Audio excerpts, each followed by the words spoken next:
terus terang problem kita hari ini bukan kekurangan aturan. Aturan itu banyak sekali. Yang salah adalah bagaimana kita menafsirkan aturan itu. Dan kekeliruan cara berpikir kita, terutama aparat penegak hukum ketika kita menafsirkan aturan. Dan buku ini menurut saya dengan sangat gamblang menunjukkan satu hal, penegakan hukum kita terlalu sering berhenti pada angka kerugian, tapi tidak sungguh-sungguh membuktikan ada tidaknya kejahatan. Dan ini sangat berbahaya, karena ketika angka dijadikan pusat, hukum kehilangan ruhnya. Kemudian secara teknis kita harus berani mengubah pendekatannya. Kerugian negara tidak boleh lagi menjadi titik awal atau starting point, tetapi harus menjadi konsekuensi, akibat. Artinya yang pertama diuji itu adalah perbuatannya. Ya. Apakah ada fraud, apakah ada penyalahgunaan kewenangan untuk kepentingan pribadi atau kelompok, atau ada benturan kepentingan. Kalau ini tidak terbukti, maka berapapun angka kerugiannya itu tidak otomatis menjadi tindak pidana. Masalahnya sekarang yang terjadi sering terbalik. Dicari dulu angka kerugian, lalu dicocokkan dengan pasal atau dicarikan pasalnya.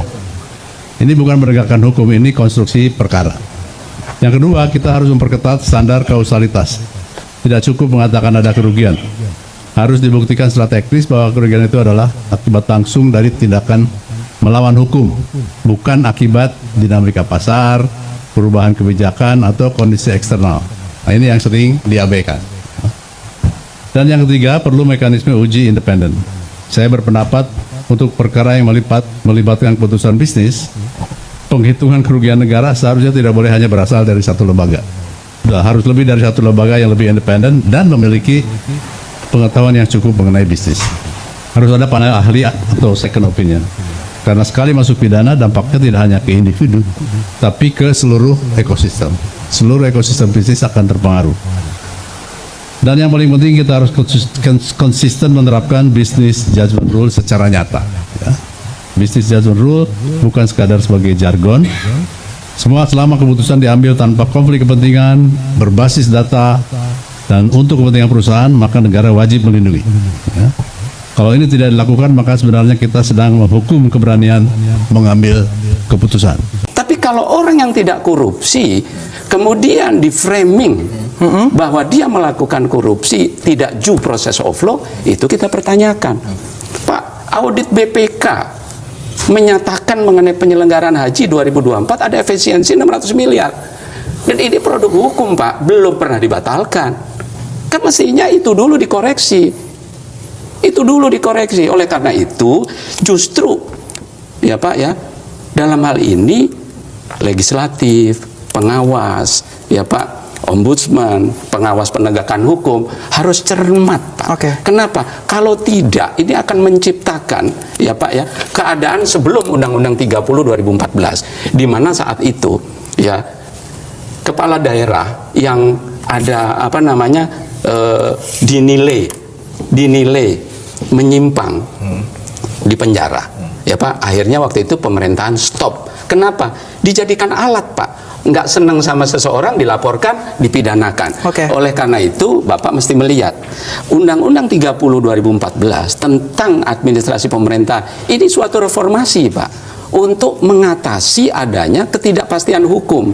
Nah, dengan adanya Undang-Undang administrasi ini, penegakan hukum lebih hati-hati, Pak. Tidak ada lagi, Pak, bupati penyelenggara negara yang ditangkap tanpa adanya penerimaan uang. Nggak ada, Bapak boleh cek. Oke. Semua bupati, semua menteri, semua penyelenggara negara yang ditangkap KPK dan Kejaksaan ada terima uang. Satu-satu yang tidak terima uang adalah Gus Yakut. Nah, ya, kalau ini dibiarkan nih, kalau ini dibiarkan, maka besok-besok tidak ada lagi pejabat penyelenggara negara yang berani mengambil keputusan. Kenapa? Karena undang-undang administrasi negaranya tidak memberikan perlindungan hukum. Okay. Inilah yang namanya kriminalisasi. Kegiatan administratif penyusunan kebijakan yang seharusnya dinilai berdasarkan undang-undang administrasi pemerintahan yang sudah jelas normatif limitatif dilangkahi. Nah, inilah yang menjadi persoalan, sehingga seharusnya Komisi 3 dalam hal ini memperhatikan hal ini, melakukan evaluasi, evaluasi, Pak, ya, agar tertib administrasi, tertib hukum bisa dilaksanakan, tidak terjadi namanya miscarriage of justice. Sehingga tidak perlu Pak Presiden mengeluarkan hak prerogatifnya kalau penegakan hukumnya benar. Kalau penegakan hukumnya nggak benar, menimbulkan ketidakpastian hukum, pasti eksekutif harus turun tangan. Kalau nggak terjadi keotik.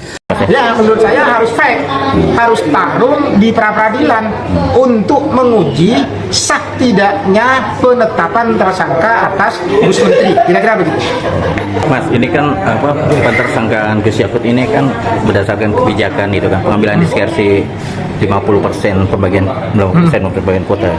Menurut jenengan payung hukum itu ada gak terhadap pengambilan? Jelas ada di undang-undang itu kan jelas bahwa untuk kuota tambahan itu menjadi kewenangan atributif menteri. Kewenangan atributif itu kewenangan asli ya. Dia bukan diberi oleh lembaga lain. Tetapi undang-undang memang memberikan kepada menteri itu untuk mengatur secara tersendiri untuk pembagian kuota. Terbukti di ayat 2-nya pasal 9 itu aturan yang lebih lanjut itu diatur dalam bentuk peraturan menteri. Artinya memang ini tidak terikat dengan pembagian 8% 92 yang itu prosedur itu berlaku hanya untuk kuota konvensional di luar tambahan, kira-kira begitu.